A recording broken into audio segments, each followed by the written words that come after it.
सोचिए, स्पेन का एक छोटा सा पहाड़ी शहर, दिन में तो वो इतना खूबसूरत लगता है, पर रात होते ही बिल्कुल वीरान, एकदम भयानक हो जाता है।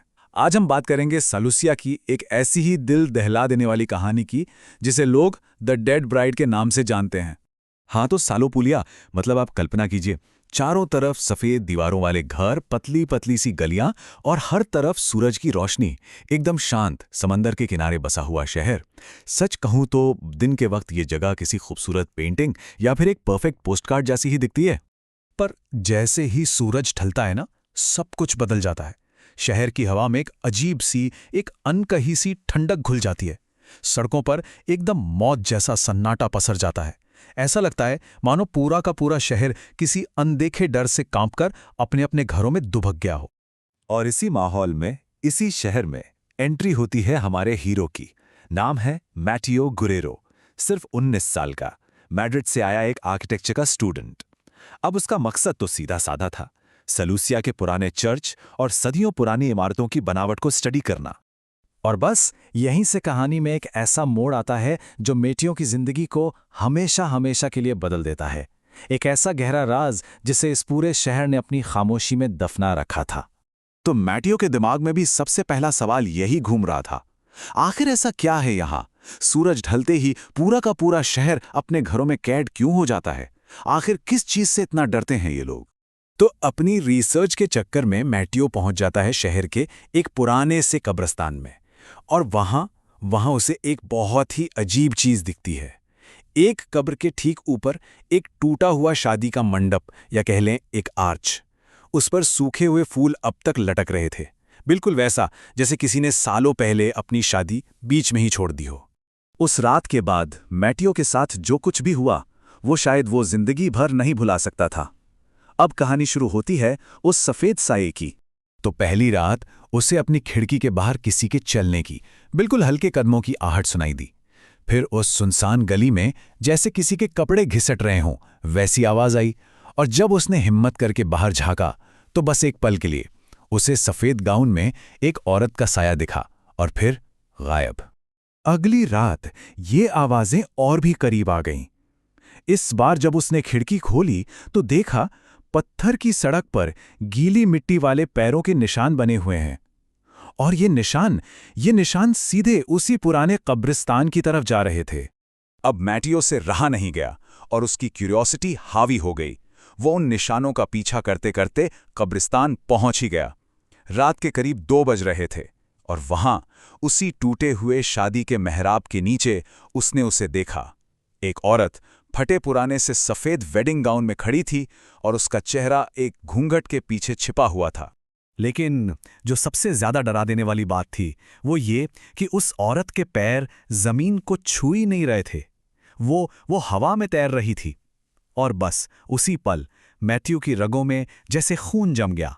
उसने अभी अभी एक आत्मा को देखा था।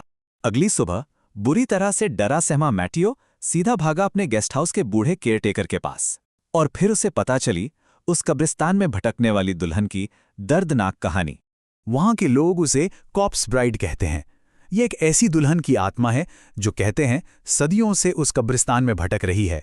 वो बस इंतजार कर रही है अपने उस धोखेबाज दूल्हे का जिसने उसे शादी के मंडप पर अकेला छोड़ दिया था। ये कहानी है 1889 की। एक लड़की थी इज़ाबेला रोमेरो। उसकी शादी तय हुई थी हावियर मोरालेस नाम के एक लड़के से। पर शादी की रात उसका दूल्हा हावियर किसी और औरत के साथ शहर छोड़कर ही भाग गया। इज़ाबेला बेचारी दुल्हन के लिबास में पूरी रात मंडप पर उसका इंतजार करती रही और सुबह होने से पहले ही टूटे दिल के सदमे से उसकी मौत हो गई। कहते हैं तब से उसकी रूह वहीं पर अपने दूल्हे का इंतजार कर रही है। ये पूरी कहानी सुनकर मैटियो के तो रोंगटे खड़े हो गए। लेकिन उसे इस बात का जरा भी अंदाजा नहीं था कि उसकी एक छोटी सी भूल उस दुल्हन की आत्मा को सीधे उसके दरवाजे तक ले आएगी। उसी रात वो कदमों की आवाज फिर आई, लेकिन इस बार ठीक उसके कमरे के दरवाजे के बाहर आकर रुक गई। दरवाजे के नीचे से एक परछाई दिखाई दी। फिर दरवाजे का हैंडल धीरे धीरे अपने आप घूमने लगा और जब मैथ्यू ने घबराकर खिड़की की तरफ देखा तो वही भयानक चेहरा उसे कांच के पार से घूर रहा था। अगली सुबह वो दहशत में भागता हुआ पास के चर्च में पादरी के पास पहुंचा। पादरी ने उसकी पूरी बात सुनी और उससे सिर्फ एक सवाल पूछा, बेटा क्या तुम कब्रिस्तान से कोई चीज अपने साथ लेकर आए हो?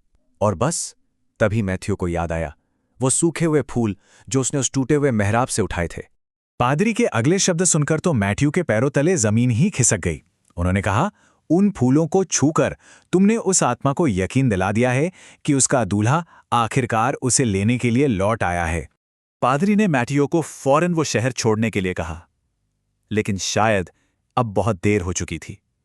उस आत्मा ने अपना दूल्हा चुन लिया था। मैथ्यू बुरी तरह घबराया हुआ अपना सामान पैक करने लगा, बस किसी तरह वहां से भागने के लिए। और तभी अचानक कमरे की बत्तियां जलने बुझने लगीं और फिर पूरी तरह बंद हो गईं। बाहर एक भयानक तूफान शुरू हो गया था। तभी जोर से बिजली कड़की और एक पल के लिए पूरा कमरा रोशन हो गया। और वो मुर्दा दुल्हन ठीक उसके सामने खड़ी थी। कुछ घंटों बाद मैथ्यू की लाश मिली। कहाँ? उसी कब्रिस्तान में, उसी टूटे हुए शादी के मेहराब के ठीक नीचे। उसका पूरा शरीर गीली मिट्टी में सना हुआ था। लोग कहते हैं कि उस मुर्दा दुल्हन ने आखिरकार मैथ्यू को अपना दूल्हा बना ही लिया और हमेशा के लिए अपने साथ रख लिया। लेकिन सवाल ये उठता है कि क्या उस दुल्हन का इंतजार अब खत्म हो गया है, या फिर वो आज भी उसी टूटे हुए मेहराब के नीचे किसी और का इंतजार कर रही है।